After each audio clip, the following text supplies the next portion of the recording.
keberanian bukan gak takut, tapi keberanian itu tetap melangkah meski takut. Halo semuanya, perkenalkan nama aku Ayu. Aku duduk di bangku SMA kelas 10.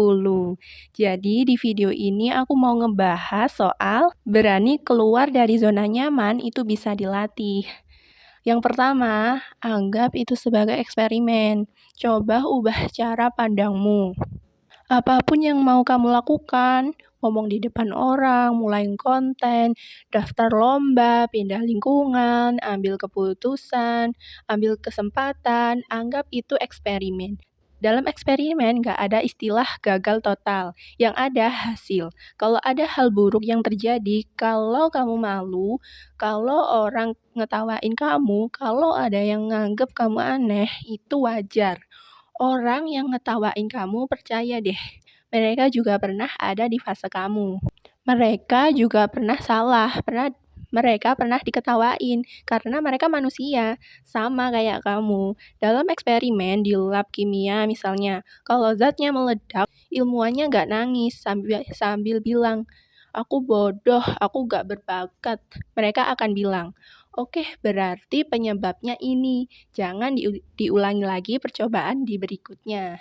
Begitu juga kamu mengamati belajar.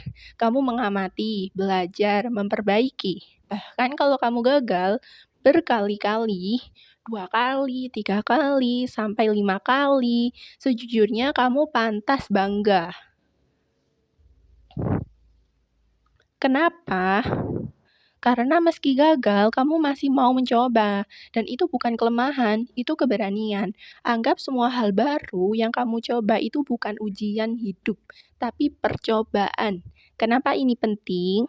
Karena kalau kamu menganggapnya ujian, kamu akan mikir, harus sempurna, gak boleh salah, sekali gagal berarti aku payah, padahal hidup bukan sistem nilai rapot.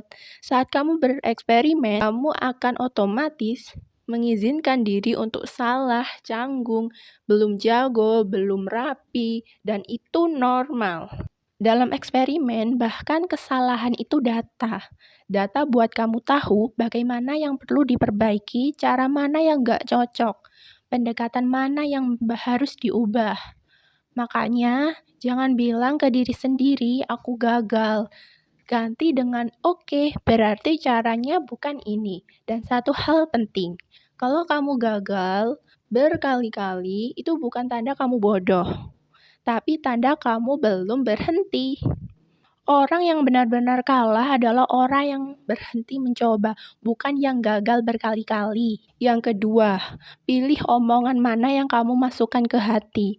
Gak semua omongan orang harus kamu simpan. Coba bedakan, kalau mereka menasehati, terima. Kalau mereka menjatuhkan, tutup telingamu.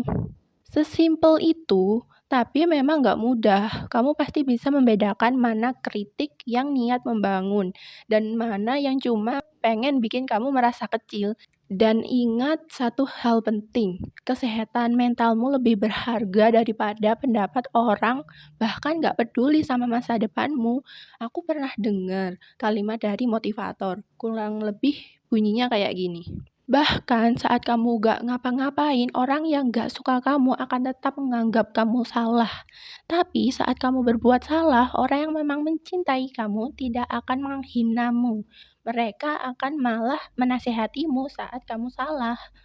Jadi jangan habiskan energi buat orang yang memang niatnya bukan baik. Masih banyak orang yang mencintaimu.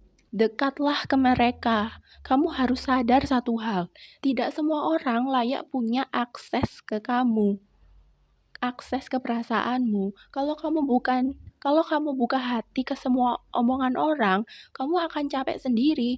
Coba tanyain ini setiap kali ada komentar. Apakah dia peduli sama pertumbuhanku? Apakah dia memberi solusi bukan cuma menyalahkan?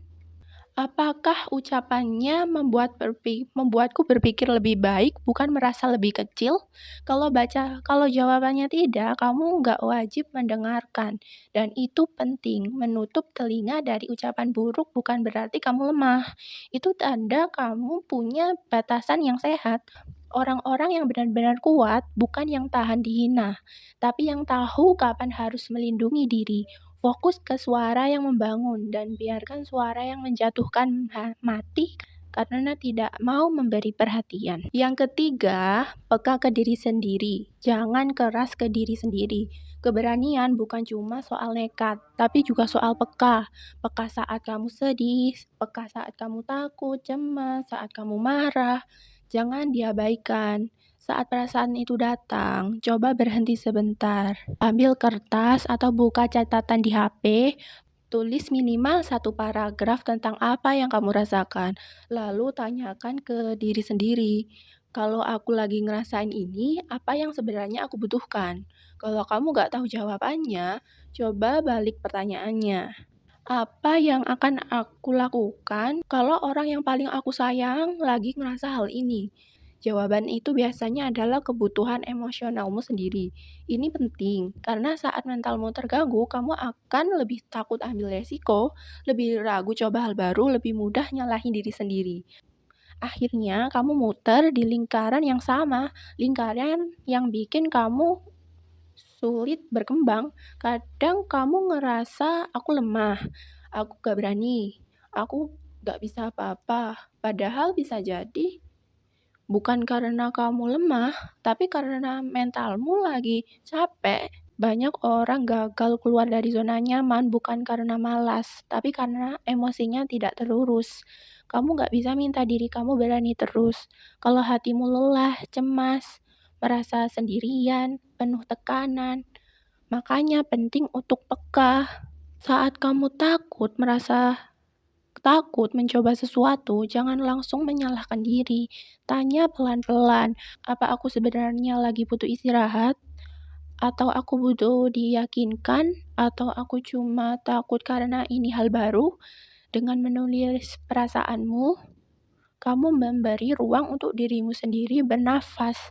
Dan saat kamu belajar memenuhi kebutuhan emosionalmu sendiri, kepercayaan diri akan tumbuh perlahan tapi stabil. Keberanian itu nggak bisa dipaksa, tapi bisa dipupuk bertahap demi bertahap. Yang terakhir, mulai dari resiko kecil, bukan lompatan besar. Ini yang sering orang salah paham. Keluar dari zona nyaman bukan berarti langsung ekstrim. Keberanian itu bisa dilatih dari hal kecil. Ngomong satu kalimat meski suaramu gemetar, upload satu konten meski belum pede, daftar satu kesempatan meski gak yakin diterima, mencoba satu kebiasaan baru selama seminggu. Resiko kecil yang dilakukan terus-menerus lebih kuat daripada satu langkah besar yang bikin kamu trauma. Kepercayaan diri bukan muncul dulu baru berani. Justru berani dulu meski sulit, meski takut, dan lama-lama zona nyamanmu akan lebar dengan sendirinya. Keluar dari zona nyaman bukan berarti langsung berubah 180 derajat. Orang yang takut tampil cukup berani bicara satu kali di depan orang baru. Orang yang ragu mencoba cukup daftar satu kesempatan. Jangan bandingkan langkah kecilmu dengan langkah besar orang lain. Zona nyaman itu lebar. Zona nyaman itu melebar, bukan ditinggalkan sekaligus. Dan semakin sering kamu ngambil resiko kecil, otakmu akan belajar satu hal penting. Oh, ternyata aku aman. Dari situ rasa takut berkurang. Bukan karena dunia jadi lebih ramah, tapi karena kamu jadi lebih percaya diri. Percaya diri menghadapi dunia. Ingat, hidup bukan soal siapa yang paling sempurna, tapi siapa yang paling berani mencoba, belajar, dan bangkit lagi meski gagal. Kalau hari ini kamu masih takut, itu nggak apa-apa. Yang penting kamu nggak berhenti. Keberanian bukan nggak takut, tapi keberanian itu tetap melangkah meski takut.